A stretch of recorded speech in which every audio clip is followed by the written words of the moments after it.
What's up, DBS fam? Figs here with Team FOE. Got my second deck profile for the second store championship that I went to. I decided to play the SurgeKu leader, red yellow Goku. Um, this was the second deck that I ran, of course, Gogeta in. Deck was very fun. Definitely a lot of different options, very toolbox based. So I had a ton of fun with it. Not much more to say than that. I guess I can just go over each card and let you know how I felt about it, whether I changed anything. It was definitely fun. So let's just go over here. Surge leader, draw swings, draw 2, pitch 1. Red yellow, draw 3, untap 1. Backside, super strong. I mean, this leader is very hard to deal with, especially aggro decks. They struggle to kill it. This deck is it's very annoying to try to kill, especially with its effects. So one of its effects is a board negate. Negates all battle cards in the board ignoring barrier. The other effect gives it 10k in crit. So essentially double beam on defense or a massive swing on offense. Leader's great.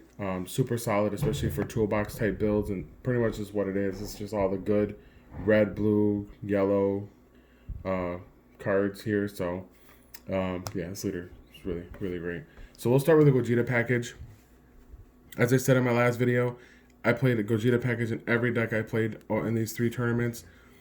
This package, I played the 2 Gogeta, 3 Exploiting Weakness, and the 3 Path to Greatness. If anyone doesn't know what they do, Path to Greatness was obviously useless in this deck. I never played Height of Mastery. I didn't even side Height of Mastery. He was literally in here as just one of the targets for Gogeta. Exploiting Weakness is great, especially in the mirror. Board wipe for 20k on a counterplay. He only costs 3 during your opponent's turn, even during your turn, as long as your leader's red. So you can hardcast him on your turn for 3 or on your opponent's turn on counterplay. So this package was obviously great. In this deck, it's really easy to pull off because you pitch 1 every turn. Then you're using cards to make combos, so the drop fills up pretty easily. So Gogeta is a really good setup. So definitely was really good. Then we've got 4 Sensu Bean. 4 Bean, really good enabler in this deck. It does a lot. Sets up a lot of your plays with the Ape and the Beerus. So 4 standard. The card's really insane in this deck, especially with all the plays that you have. 2 Frost Deadly Poison, super necessary. In the tournament that I played in, I actually played against a Frieza Mill deck, and it was really, really annoying. So I made sure that I kept Frost Deadly Poison in my hand just about every game that I played against him, because that card can really catch you off guard. It puts a lot of tokens on your board, drops Frieza, and then mills you. But Frost Deadly Poison is great. It deals with everything. I mean, unless it has deflect, you're pretty much going to be able to shut out whatever your opponent's trying to do. So Frost Deadly Poison was necessary. I probably wouldn't play more. I feel like 2 was enough just because of the fact that it is an extra card. Yes, you can pitch it with your leader, but a lot of times you pitch 1 with your leader, and you only have access to 1 more left or 2 more left. You don't want to go fishing for it, especially when you're looking for combo pieces. So I feel like 2 was enough. Card's great, and I feel like it's super necessary in the format at the moment, because it really just shuts out your opponent. 1 Kai Double Strike. I opted to just play 1. There's not enough room to play 2. I think if I would have played 2, I don't think it would have made too much of a difference. So 1 just felt like enough. Just because you sometimes want to give your leader that double strike, because everything in here already pretty much has double strike or crit, or double strike or triple strike. So giving your leader double strike is always nice with the critical. I played 3 Topo. I played 3 Topo because, again, I'm in a meta here locally where we play a lot of aggro. So Topo just fits really well, especially in this deck because, of course, it's another red battle card that you could bean and play with Heartfelt Plea. So he was really, really good. I think he was actually he's the only negate that I actually played in the deck. So he was very necessary. I decided to not play Time Magic just because I didn't feel like it was necessary. I feel like Topo does enough, especially in aggro matchups. And Time Magic's only really necessary for those boss cards that you think you can't deal with. But most of the time, if I knew my opponent was playing the mid-range, I would just go super aggro with this deck and just avoid the Gogeta plan. So 3 Topo is really good. I don't think I'd play less or any more. Then we have the 4 Sand Instincts. I played 4 just because of hand control, and plus I wanted the option to be able to draw 2 cards in the late game because I want to see my pieces for Gogeta as well as any other combo cards. So 4 was nice. I probably didn't need 4. I probably could have played 3 and replaced that for something else. But 4 was really good. If for those who don't know what it does, pay 2, remove it from the warp, and then draw 2 cards. Insane. Probably one of the best cards out of draft box, hands down. It's just really good. And of course, it's not getting reprinted. So 3 Champa.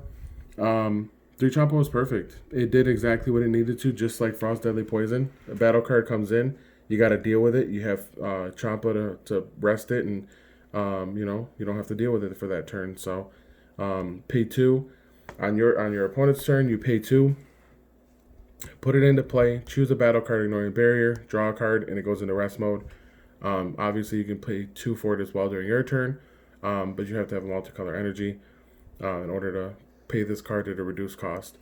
4 Bardock. Card was great. I thought about putting it at 3. Didn't feel right. The card's just too good. You have too much untap options between Bean and Beerus to not be playing 4 of this card. It also can slow down some of the aggro matchups. So if your opponent has multiple guys on board and you have Beerus and Bean, you get the defense on Bean, and you also get to stop an attack with the Ape, and then next turn get a 20k double striker. So card just does way too much for it to be played at a lower amount, in my opinion. So I decided to play 4. 3 of the Vegeta and 3 of the Path, as we went over. 2 of the Battle to the Death. Card was great, actually. I went against a couple matchups where they didn't want to attack me, kind of like the Android 18 mill deck, and I just took 3 life, killed something, and was able to pretty much just start playing as aggro as I wanted to be. So I think the card's actually pretty solid. I don't like the fact that it's an extra card, because obviously from a charge perspective, it's not very good because it is multicolor. But also, you can pitch it, but it never felt good to pitch. So I like it, though. 2's fine. I don't think I'd play less than 2 because I actually want to see it in certain matchups. So it's pretty good. 3 Beerus. 3 felt perfect. I wanted another option to be able to deal with Gohan and any other matchup where they put a 30k on board I need to get rid of, like the Brawly All-Out Assault. So he was really good. I didn't go for 4 because I only decided to play 2 of the Heartfelt Plea. And he was just another option for Heartfelt Plea, but mainly for other matchups. So 3 was perfectly fine. I don't think I'd play anything more than 3, or any less than 3. 2 Heartfelt Plea. Card's insane. Honestly, I talk a lot about this card, especially at my locals, because this card, honestly, in my opinion, is just too good. Being able to play this card just because you have gotten to the point of awakening and you have a red battle card on board that's 2,500 or more, to get a triple strike 30k and also be able to potentially crit your opponent a life or draw 2 cards is really good. I played 2 because a lot of times you're going wide. Sometimes you don't necessarily need him. And if you just happen to draw it and you have the option to play it, then of course you want to play it. So there's a lot of targets here. So you're never at a point where you have to hurry up and rush play it to play 3. You play 2 because as soon as you see it, if you have the option to play it and you haven't awoken yet, then you set it up.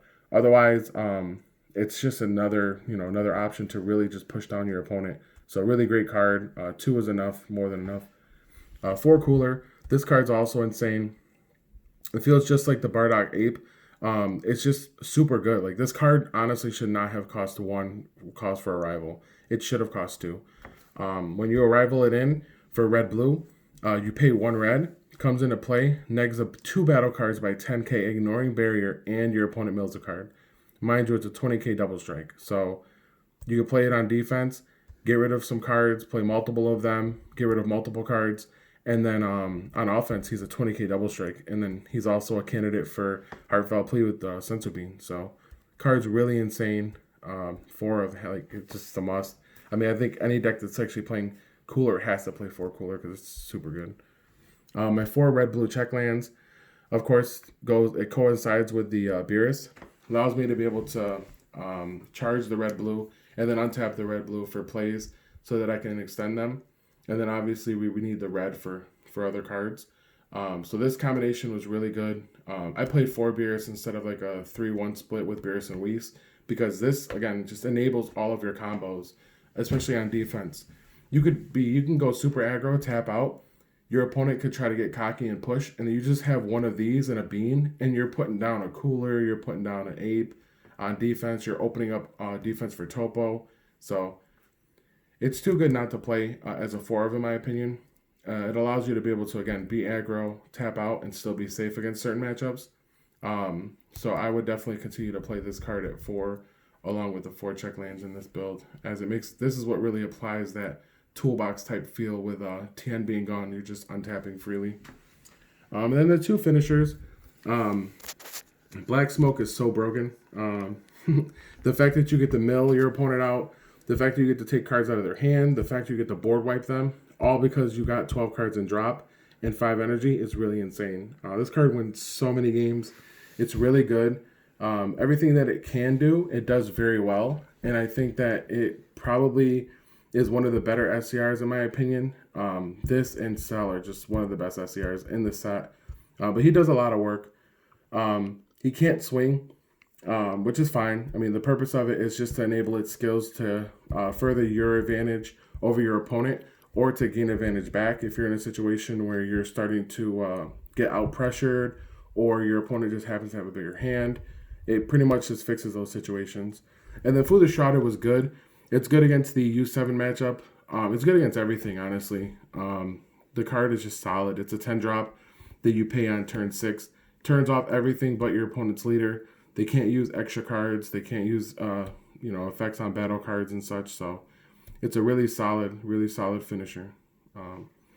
But overall, this is the deck. Again, it was very fun to play. Another Gogeta package in the deck that fits in pretty easily, along with other broken cards. So it was very, very toolbox and very fun, very effective deck. I ended up playing against a couple different decks with this tournament. I played against 2 Android 18s. One was the mill version with Frieza. The other one was a regular green-blue build.